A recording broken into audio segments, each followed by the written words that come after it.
নমস্কার বন্ধুরা, দীপার ডায়েরিতে আরও একটি নতুন পর্বে সকলকে স্বাগত। আজকে হাজির হয়েছি সম্পূর্ণ নতুন এবং ইউনিক তেল ছাড়া একটি হেলদি ব্রেকফাস্টের রেসিপি নিয়ে। আমরা অনেক সময় মনে করি যে হেলদি রেসিপি মানেই তার টেস্ট খুব একটা হয় না। আজকে যে রেসিপিটা নিয়ে এসেছি এটা খেতে যতটা ভালো লাগবে আপনি হয়তো বিশ্বাসই করতে পারবেন না যে এটা ততটাই কিন্তু হেলদি। এই রেসিপিটা আপনি এক সপ্তাহ যদি সকালে ব্রেকফাস্টে খান, অবশ্যই একটা কি দুটোই আপনাকে খেতে হবে। যদি আপনি খান তাহলে দেখবেন সপ্তাহের শেষে আপনার নিজেকে কিন্তু অনেকটাই হালকা লাগবে। আর এখন ব্যস্ততার যুগে আমরা আলাদাভাবে কোনো সময় দিতে পারি না, তাই এই রেসিপিটা আজকে আমি তৈরি করে দেখাবো।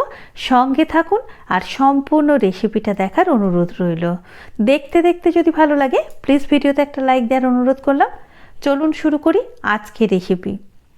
সবার প্রথমে একটা পাত্র নিয়ে নিয়েছি, তার মধ্যে নিয়ে নিলাম আমি 1 কাপ পরিমাণে গমের আটা। এখানে আমি আটা নিলাম, যতটা আটা নিয়েছি ঠিক তার হাফ নিলাম আমি বেসন। বন্ধুরা চেষ্টা করবেন একটা যে কোনো মাপ রাখার। যতটা বেসন নিলাম ঠিক তার হাফ নিলাম আমি চালের গুঁড়ো। একেবারে মাপটা ঠিকঠাক করে রেশিওটা যদি আপনি রাখেন দেখবেন এটা খেতেও যতটা ভালো হবে, আচ্ছা এটা হেলদিও ততটা। 1 চামচ জোয়ান নিয়ে নিলাম, 1 চামচ কালো জিরে, 1 চামচ নিলাম আমি সাদা জিরে, 1 চামচ লঙ্কার গুঁড়ো, 1 চামচ ধনের গুঁড়ো, পরিমাণ মতো নুন, 1 ইঞ্চি আদা যেটা আমি গ্রেট করে দিলাম, আর দিয়ে দিলাম 2 চা চামচ মতো একটু কেশরি মেথি। এখানে আপনি আরও জিনিস অ্যাড করতে পারেন, সেটা হচ্ছে ধনে পাতা। ভালো করে শুকনো উপকরণগুলো আগে মিশিয়ে নিতে হবে। বন্ধুরা এই সময় কিন্তু জল আপনি দেবেন না। আচ্ছা এইভাবে যদি মিশিয়ে নেওয়ার পরে আপনি এখানে 2 চামচ কি 3 চামচ দই অ্যাড করবেন। আমরা প্রত্যেকে জানি দইটা কিন্তু একটা হেলদি ফুড আমাদের জন্য। আমার এটা ঘরে পাতা দই, তা টক দই কিন্তু অবশ্যই। দইটা দিয়ে এইভাবে এটা মেখে নিতে হবে।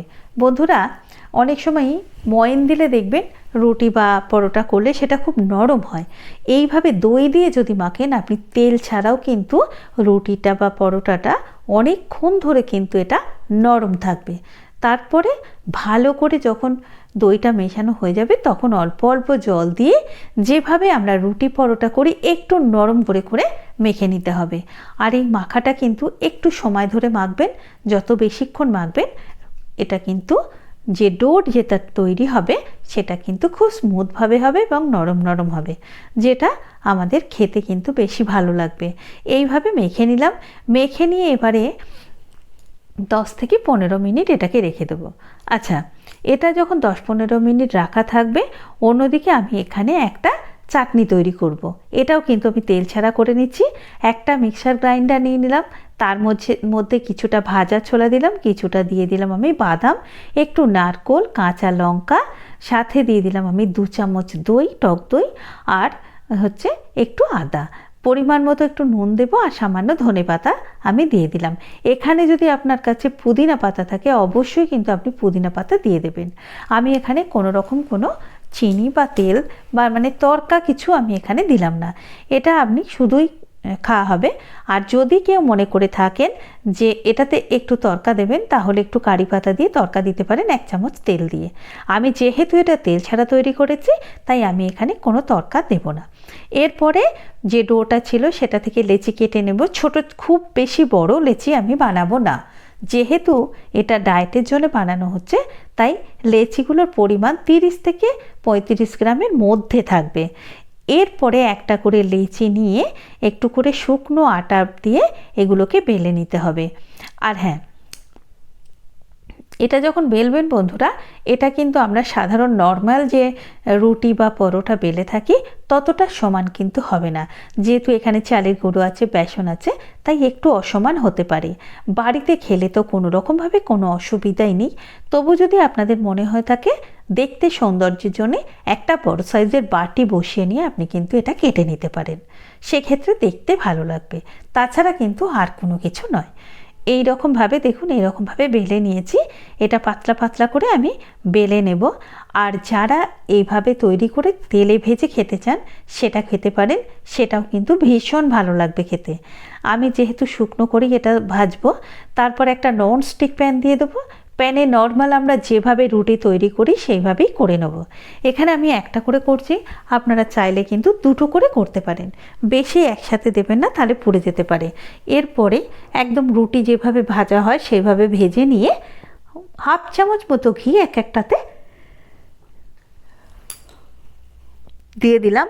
আর হ্যাঁ, এখানে কিন্তু যদি কেউ পরোটার মতো খেতে চান সেটাও খেতে পারেন, একেবারে মশলা পরোটার মতো হবে, তেল দিয়ে ভেজে খেতে পারেন। আমি এখানে একদমই তেল দিলাম না। আবার হ্যাঁ, এইভাবে রুটির মতো কেউ খেয়ে নিতে পারেন, তোলার পরে হাফ চামচ ঘি ভুলিয়ে নিতে পারেন, অথবা ঘি হাতে লাগিয়েও নিয়ে নিতে পারেন। যে কোনোভাবে কিন্তু এটা খেতে পারেন, তেল ছাড়া খেতে পারেন, তেল দিয়ে খেতে পারেন, ঘি দিয়ে খেতে পারেন, ঘি না দিয়েও খেতে পারেন, সব রকমভাবেই খেতে পারেন। তবে হ্যাঁ, যারা ওজন কমাতে চান তারা চেষ্টা করবেন অল্প পরিমাণ ঘি দিয়ে খাওয়ার, তাতে আপনার হেলদি ফ্যাটও গেল শরীরে, আর সেই রকমভাবেই কিন্তু আপনার ওজনও কিন্তু কমে যাবে। অবশ্যই একবার হলেও তৈরি করুন, কত সহজ সেটা তো আপনারা দেখেই নিলেন।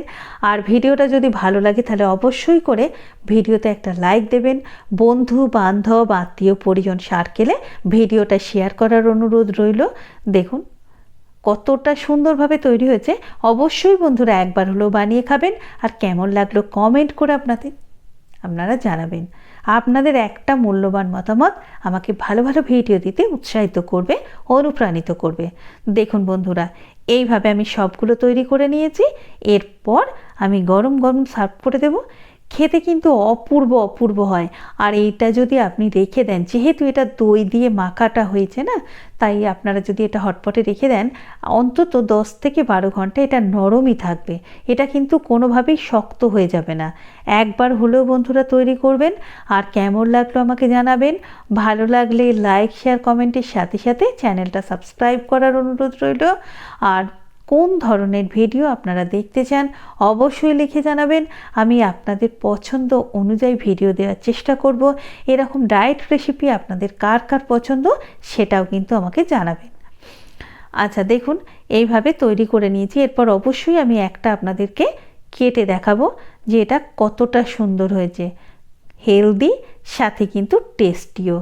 একবার হলো বানান, এটা কিন্তু খেতে অপূর্ব হয়েছিল, আর এতটা নরম সফট, দেখুন দেখে বুঝতে পারছেন যে কতটা সুন্দর হয়েছে। আর এই যে বানিয়েছি চাটনিটা, এটাও কিন্তু খেতে দারুণ দারুণ।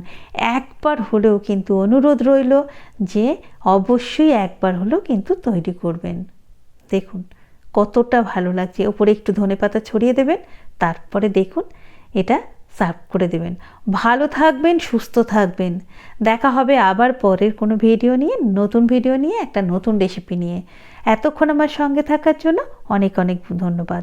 আর হ্যাঁ, অবশ্যই আপনারা কে কোথায় থেকে আমার ভিডিওটা দেখছেন কমেন্টে জানাবেন। ভালো থাকবেন, সুস্থ থাকবেন।